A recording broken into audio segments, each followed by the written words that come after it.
Hi അടൂരുകാരിയുടെ പുതിയൊരു വീഡിയോയിലേക്ക് എല്ലാ കൂട്ടുകാർക്കും സ്വാഗതം. അപ്പോൾ ഇന്നലെ നമ്മൾ വീഡിയോ ഒന്നും ഇട്ടിട്ടില്ലായിരുന്നു.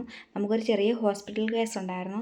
അപ്പോൾ അത് കാരണം മനസ്സത്ര നല്ല അല്ലാത്തത് കാരണം നമ്മൾ ഇന്നലെ വീഡിയോ ഒന്നും എടുത്തിട്ടില്ലായിരുന്നു. അപ്പോൾ ആ വീഡിയോ ഒന്നും ഇടാൻ അതുകൊണ്ട് പറ്റിയില്ല. അപ്പോൾ ആദ്യമായിട്ടാണ് നമ്മുടെ വീഡിയോ നിങ്ങൾ കാണുന്നതെങ്കിൽ ഒന്ന് സബ്സ്ക്രൈബ് ചെയ്ത് ലൈക്ക് ചെയ്ത് ഒന്ന് സപ്പോർട്ട് ചെയ്യുക നമ്മളെയും കൂടി. അപ്പം നമ്മൾ രാവിലെ മോന് സ്കൂളെന്നാണ് ഓർമ്മ വരുന്നത്. അപ്പോൾ മോന് ജോലിക്ക് പോകണം. അപ്പോൾ അതിന് വേണ്ടിയിട്ടുള്ള തയ്യാറെടുപ്പാണ്. അധികം വലിയ വീഡിയോ ഒന്നുമല്ല, ചെറിയൊരു വീഡിയോ ആണ്. അപ്പോൾ ഒരു തോരനാക്കാനാണ് പരിപാടി. തോരനും ഒരു ചമ്മന്തിയാണ്. അവന് തേങ്ങാ ചമ്മന്തി ഇഷ്ടമല്ല എങ്കിൽ കൂടിയും ഒരു ചെറിയ തേങ്ങാ ചമ്മന്തി, എന്നും മുളക് ചമ്മന്തി കൊടുത്ത് വിടുന്നത് ശരിയല്ലല്ലോ. അപ്പോൾ പാല് കാച്ചാൻ വെച്ച് കാപ്പി എടുത്ത് വെച്ചിട്ട് കുറേ ആയി കേട്ടോ, നല്ല തണുത്തായിരുന്നു. അപ്പോൾ പിന്നെ ഞാൻ അത് ഒറ്റ മൂന്നിനങ്ങ് കുടിച്ചു. അപ്പോൾ ഞാനിങ്ങനെയാണ് എളുപ്പം തോരനൊക്കെ അരിയുന്നത്. പക്ഷേ ടേസ്റ്റായിട്ട് അരിയണം, നമ്മൾ കൊത്തി അരിയണം. ക്യാരറ്റ് ആയാലും ക്യാബേജ് ആയാലും ബീട്രൂട്ട് ആയാലും എല്ലാം നമ്മൾ കൊത്തി അരിഞ്ഞാൽ മാത്രമേ അതിന് ടേസ്റ്റ് ഉള്ളതെന്നാണ് അമ്മയൊക്കെ പറയുന്നത്. അപ്പോൾ ഇപ്പോൾ ഉള്ളവർക്കൊക്കെ ജോലി എളുപ്പം തീർക്കാൻ വേണ്ടിയിട്ട് ഇങ്ങനെ കുറേ സൂത്രങ്ങളുണ്ടല്ലോ. അപ്പോൾ അതൊക്കെയാണ് എളുപ്പം എടുക്കുന്നത്. അപ്പോൾ ഞാനും അങ്ങനെ ഒരു സൂത്രമാണ് എടുത്തേക്കുന്നത്. ഇതിൽ നമുക്ക് എളുപ്പം അരിഞ്ഞ് കിട്ടുമല്ലോ. അപ്പോൾ ഈ വലിയൊരു ബീട്രൂട്ടാണ്, ഇത് അരിഞ്ഞ് ചെറിയൊരു തോരനാക്കാമെന്ന് വെച്ചാൽ. അപ്പോൾ ഞാൻ തോരനായാലും മെഴുക്കുവരട്ടിക്കായാലും സവാള ചേർക്കാറില്ല, ചെറിയ ഉള്ളിയെ ചേർക്കത്തുള്ളൂ. എനിക്കതാണ് ഇഷ്ടവും ടേസ്റ്റിയും അതാണെന്നാണ് എനിക്ക് തോന്നുന്നത്. അപ്പോൾ അതുകൊണ്ട് തന്നെ ഒരു 3-4 ചെറിയ ഉള്ളിയും ഒരു ക്യാരറ്റും. ഇവിടെ പിള്ളേർക്ക് എരിവ് വേണ്ട കേട്ടോ, അതുകൊണ്ട് നമ്മൾ ഒന്നിനകത്തും അധികം മുളക് ചേർക്കാറില്ല.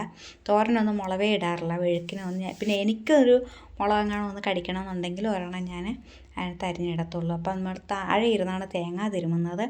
എപ്പോഴും അത് തന്നെയാണ്. എൻ്റെ കുറേ വർഷമായ ചിരവയാണ്. അതായത് ഞാനും എൻ്റെ ഹസ്ബൻഡൂടെ ഒന്നിച്ച് താമസിക്കാൻ തുടങ്ങിയ സമയത്ത് വാങ്ങിയ ചിരവയാണ്. ഇപ്പോഴും ഞാനത് കളയാതെ കൊണ്ട് നടക്കണം. വർഷം കുറേ ആയി കേട്ടോ. വർഷം കുറേ ആയെന്ന് പറയാൻ ഒരു 18 വർഷം 19 വർഷത്തോളം ആയ ചിരവയാണ്. അപ്പോൾ ഇതിലൊക്കെ നേരത്തെയുള്ള ചിരവകളുണ്ട്, കുറേ കുടുംബത്തിലൊക്കെ ഉണ്ട്. പക്ഷേങ്കിൽ നമ്മൾ സൂക്ഷിച്ച് വയ്ക്കുന്ന സാധനങ്ങൾ നമുക്കെപ്പോഴും ഭയങ്കര ഇഷ്ടമാണല്ലോ, അതാണ് ഞാൻ എടുത്തു പറഞ്ഞത് കേട്ടോ. അപ്പോൾ ഇത് അധിക വർഷമെന്ന് നിങ്ങൾക്ക് തോന്നും, പക്ഷേങ്കിൽ എനിക്കിതൊരു അധിക വർഷം തന്നെ. ഈ ഒരു സാധനമൊക്കെ എത്രയും സൂക്ഷിച്ച് കൊണ്ട് കിടക്കണം. അപ്പം കടുക് വറുത്തിട്ട് നമ്മൾ തോരന് ചതച്ചിട്ട് അതിനകത്തോട്ട് എല്ലാം കൂടെ മിക്സ് ചെയ്തിട്ട് ഇളക്കിയിട്ട് അതിന് ശേഷമാണ് ഞാൻ കറിവേപ്പില ഇടുന്നത് കേട്ടോ. കറിവേപ്പില ഏറ്റവും മുകളിലേ ഇടത്തുള്ളൂ.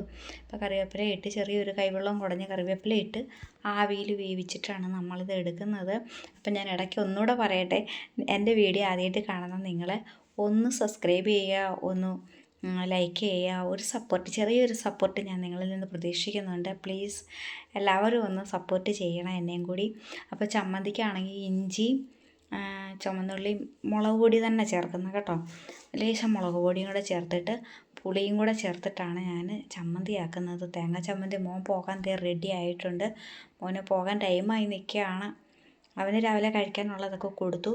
അപ്പോൾ ചെറുതിന് കുറച്ചുകൂടെ കഴിഞ്ഞിട്ട് പോയാൽ മതിയായത് കൊണ്ട് അത് കിടന്ന് ഉറക്കമാണ്. അപ്പോൾ എളുപ്പം ഒരു ചമ്മന്തിയും ആക്കി.